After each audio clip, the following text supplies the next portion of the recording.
అందరికి నమస్కారం.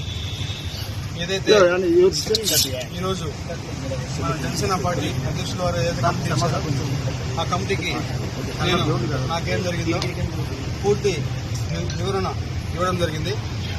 అదేవిధంగా పార్టీ అధ్యక్షులు గౌరవ శ్రీ పవన్ కళ్యాణ్ గారు ఏదైతే రాష్ట్ర ఉప ముఖ్యమంత్రిగా ఉన్నారో ఆయన నిర్ణయం తీసుకుంటారు.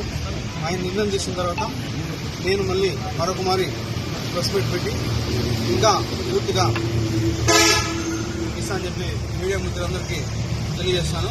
మరొకసారి మీ మీద ఒక కేసు నమోదని తెలిసింది కదా, ఇప్పుడు ఏదో కేసు నమోదు ఇప్పుడు కావచ్చు, ముందు కావచ్చు,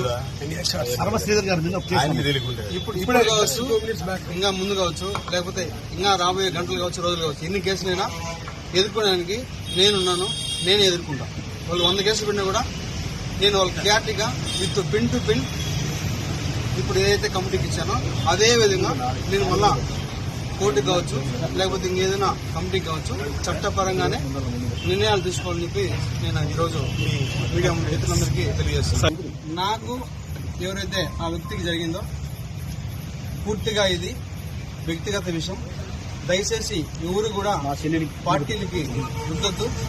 ముఖ్యంగా జనసేన పార్టీ అనే పేరు ఎత్తకుండా వ్యక్తిగత జరిగిన విషయం కాబట్టి వ్యక్తిగతంగానే నేను కమిటీకి సబ్మిట్ చేస్తాను. కమిటీ ఏదైతే మన పార్టీ చెప్తారో అదేవిధంగా పార్టీ కూడా నాకు చెప్తారో ఆ చెప్పిన తర్వాతే నేను ముందుకెళ్తాను. ఎందుకు కాంట్రవర్సీ చేస్తున్నారు మీరు ఎంత కాంట్రవర్సీ సార్? ఆయన మళ్ళీ రెగ్యులర్ ఎప్పుడు చెప్పండి. ఎప్పుడైతే కమిటీ నుంచి పార్టీ నుంచి ఆదేశాలు వస్తాయో మరి అప్పుడే నేను ప్రజల్లోకి వస్తాను. సార్ మీ అసెంబ్లీ వీడియో నిజమా కాదా? అసెంబ్లీ వీడియో మీరు మాట్లాడేది నిజమా కాదా?